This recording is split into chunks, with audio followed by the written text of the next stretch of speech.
اذیتیں پہنچانے والوں کے ساتھ نبی کریم علیہ الصلوۃ والسلام کا سلوک، تاجدار رسالت صلی اللہ تعالی علیہ وسلم کو اپنی قوم کی طرف سے پہنچنے والی اذیتوں سے متعلق حضرت انس رضی اللہ تعالیٰ عنہ سے روایت ہے کہ رسول کریم علیہ الصلوۃ والسلام نے ارشاد فرمایا، میں اللہ عز و جل کی راہ میں جتنا ڈرایا گیا ہوں اتنا کوئی نہیں ڈرایا گیا، اور میں اللہ عز و جل کی راہ میں جتنا ستایا گیا ہوں اتنا کوئی نہیں ستایا گیا۔ اور ان کی اذیتوں کے مقابلے میں سید المرسلین علیہ الصلوۃ والسلام کے اخلاق، بردباری اور عفو و درگزر کا عظیم مظاہرہ ملاحظہ کیجیے۔ چنانچہ علامہ عبد المصطفیٰ اعظمی رحمۃ اللہ تعالی فرماتے ہیں، اس خطاب کے بعد جو آپ نے فتح مکہ کے موقع پر مسلمانوں اور کفار کے مجمع سے فرمایا تھا، شہنشاہ کونین صلی اللہ تعالی علیہ وسلم نے اس ہزاروں کے مجمع میں گہری نگاہ ڈالی تو دیکھا کہ سر جھکائے، نگاہیں نیچی کیے ہوئے، لرزاں و ترساں اشراف قریش کھڑے ہوئے ہیں۔ ان ظالموں اور جفاکاروں میں وہ لوگ بھی تھے جنہوں نے آپ علیہ الصلوۃ والسلام کے راستوں میں کانٹے بچھائے تھے، وہ لوگ بھی تھے جو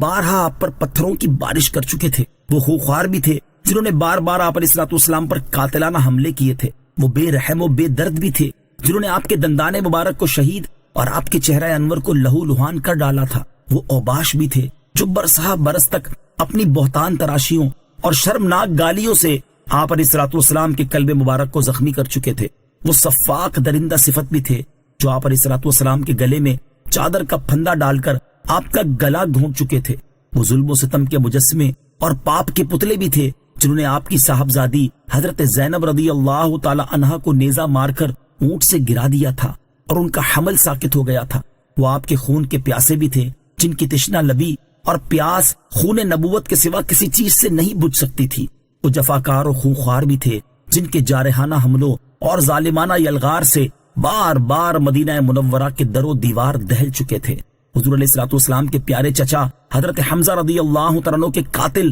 اور ان کی ناک کان کاٹنے والے، ان کی آنکھیں پھوڑنے والے، ان کا جگر چبانے والے بھی اس مجمع میں موجود تھے، وہ ستمگار جنہوں نے شمع نبوت کے جانثار پروانوں حضرت بلال، حضرت صہیب، حضرت عمار، حضرت خباب، حضرت خبیب، حضرت زید بن دثنا رضی اللہ تعالیٰ عنہم وغیرہ کو رسیوں سے باندھ باندھ کر، کوڑے مار مار کر جلتی ہوئی ریتوں پر لٹایا تھا، کسی کو آگ کے دہکتے ہوئے کوئلوں پر سلایا تھا، کسی کو چٹائیوں میں لپیٹ لپیٹ کر ناکوں میں دھوئیں دیے تھے، سینکڑوں بار گلا گھونٹا تھا۔ یہ تمام جور و جفا اور ظلم و ستم گاری کے پیکر جن کے جسم کے رونگٹے رونگٹے اور بدن کے بال بال ظلم و عدوان اور سرکشی و طغیان کے وبال سے خوفناک جرموں اور شرمناک مظالم کے پہاڑ بن چکے تھے، آج یہ سب کے سب 10-12 ہزار مہاجرین و انصار کے لشکر کی حراست میں مجرم بنے ہوئے کھڑے کانپ رہے تھے اور اپنے دلوں میں یہ سوچ رہے تھے کہ شاید آج ہماری لاشوں کو کتوں سے نچوا کر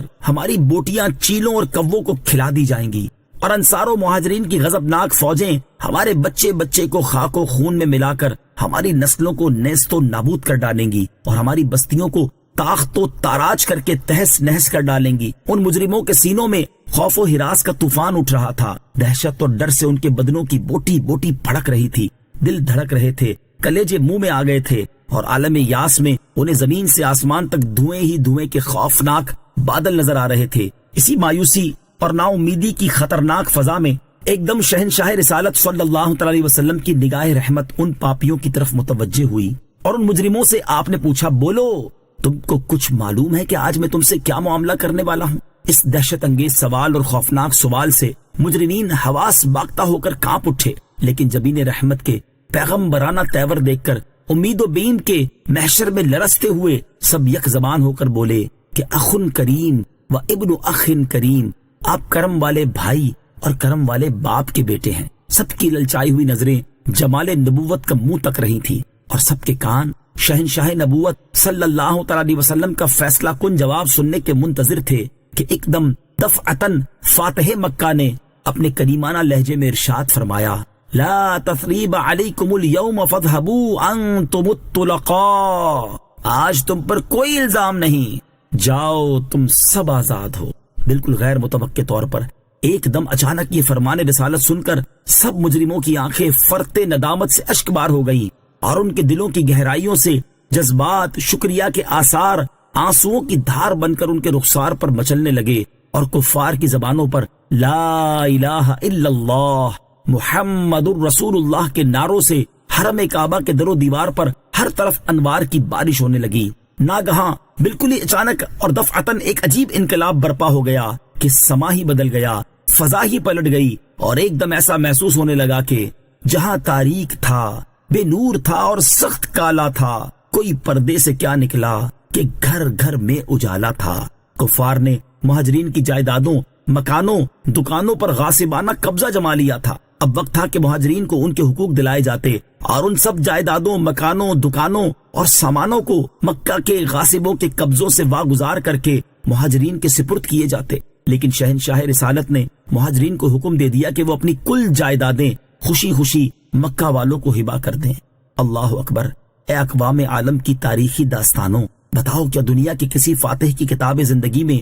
کوئی ایسا حسین و ظریف ورق ہے؟ اے دھرتی خدا کے لیے بتا، اے آسمان للہ بول، کیا تمہارے درمیان کوئی ایسا فاتح گزرا ہے جس نے اپنے دشمنوں کے ساتھ ایسا حسن سلوک کیا ہو؟ اے چاند اور سورج کی چمکتی اور دوربین نگاہوں، کیا تم نے لاکھوں برس کی گردش لیل و نہار میں کوئی ایسا تاجدار دیکھا ہے؟ تم اس کے سوا اور کیا کہو گے کہ یہ نبی جمال و جلال کا وہ بے مثال شاہکار ہے کہ شاہان عالم کے لیے اس کا تصور بھی محال ہے۔ اس لیے ہم تمام دنیا کو چیلنج کے ساتھ دعوت نظارہ دیتے ہیں کہ چشم اقوام یہ نظارہ ابد تک دیکھے، رفعت شان رفعنا لک ذکرک دیکھے۔